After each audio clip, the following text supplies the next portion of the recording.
Pak Riyad Badri, ente baru sadar tak bahwa konsepnya ya memang seperti itu, Pak.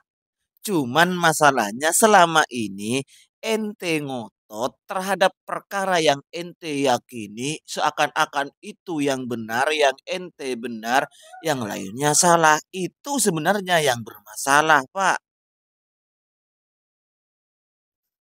Assalamualaikum warahmatullahi wabarakatuh.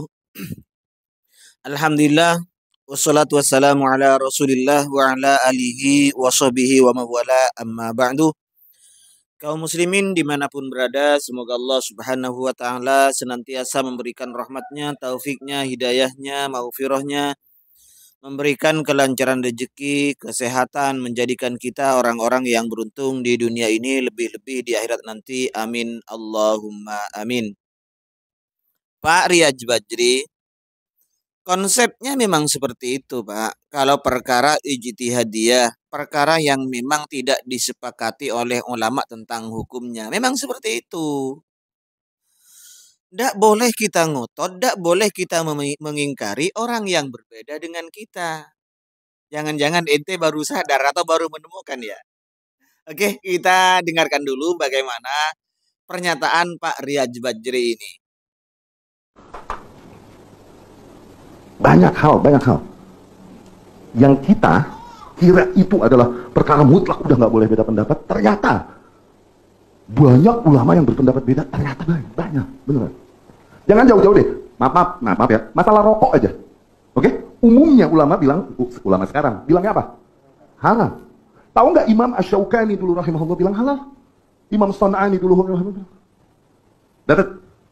Minimal tahu bahwa itu berarti bukan perkara yang udah ijma, perkara yang masih terjadi perbedaan pendapat. Dan nggak boleh seorang muslim memusuhi muslim lain hanya karena perbedaan pendapat di dalam perkara ijtihadiyah atau furu'. Dia yang zalim kalau gitu. Jangan dengerin dia masih ngerokok. Loh, itu lu yang zalim, ente yang zalim kalau gitu. Ente yang salah. Dapat? Nah, kalau begitu, yang zalim selama ini ente dan orang-orang ente, Pak. Kenapa?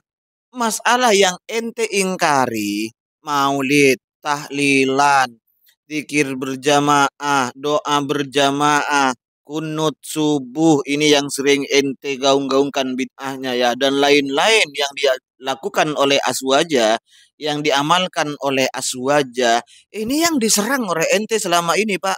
Tawassul, ini yang diserang oleh ente selama ini. Kok baru sadar ente? Padahal semua itu adalah perkara khilafiyah. Ente yang dolim berarti selama ini. Tawassul, Syekh Antum sendiri, Syekh Muhammad bin Abdul Wahab, Pak, ini sudah menjelaskan walaupun dirinya menggunakan pendapat, memakai pendapat atau mengambil pendapat yang tidak bertawassul dengan orang soleh yang telah meninggal dunia, tetapi beliau dengan tegas menyatakan, Pak, bahwa ini adalah perkara khilafiyah. Kalau sudah perkara khilafiyah, maka kaedah yang kita pakai la yungkarul mukhtalafi wa innama yungkarul mujma' alaih. Itu, Pak. Kalau perkara khilafiyah yang masih diperselisihkan oleh ulama, ada yang bilang begini, ada yang bilang begini, ada yang bilang boleh, ada yang bilang tidak boleh, maka ini namanya perkara khilafiyah. Dan gimana, Pak, hukumnya? Tidak boleh diingkari. Tetapi yang harus diingkari ketika memang benar-benar ijma ulama, Pak, bahwa hukumnya seperti ini, menyalahi ijma, menyalahi Al-Quran, hadis, dan ijma para ulama, ini yang harus diingkari. Misalnya, rukun wudhu ada dua. Misalnya, wudhu, menghadap kiblat, menutup aurat, ini termasuk rukun sholat. Ini yang perlu diingkari, Pak. Ya, menginjak kotoran ternyata membatalkan wudhu. Ini yang perlu diingkari. Yang jelas-jelas ulama sudah sepakat bahwa itu salah, ini yang perlu diingkari. Tapi kalau masih ranahnya ijtihadiyah, ranahnya khilafiyah, ya selama ini berarti ente salah, baru sadar tak?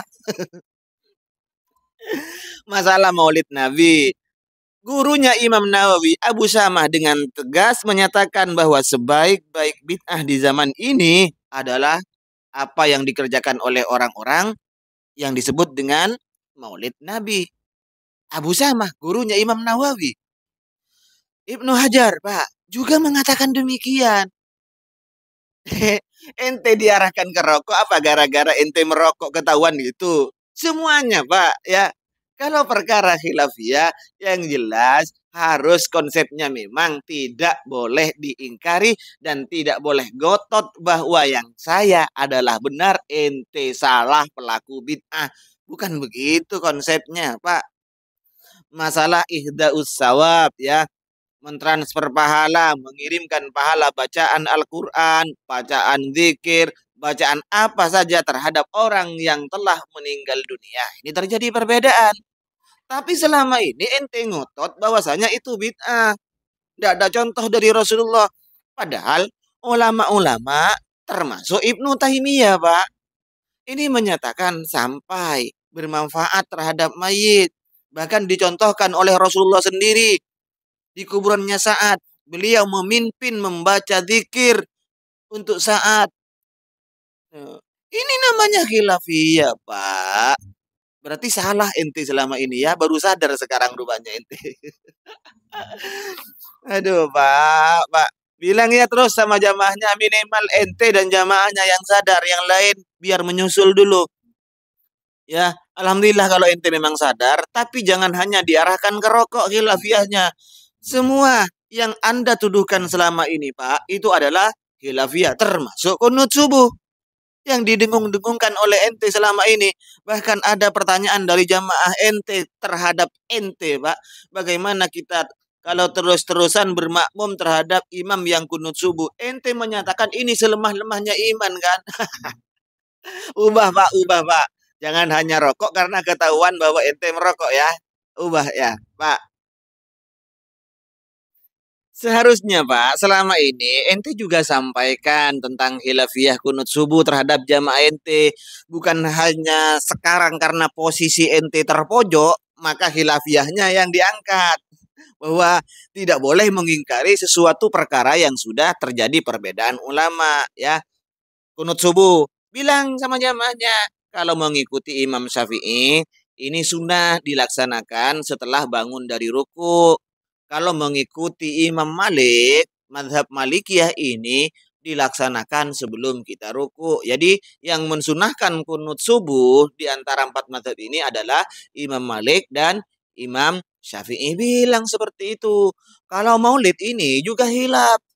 Yang memperbolehkan maulid ini Ibnu Hajar, terus Abu Samah dan lain-lain. Gitu, Pak, sampaikan.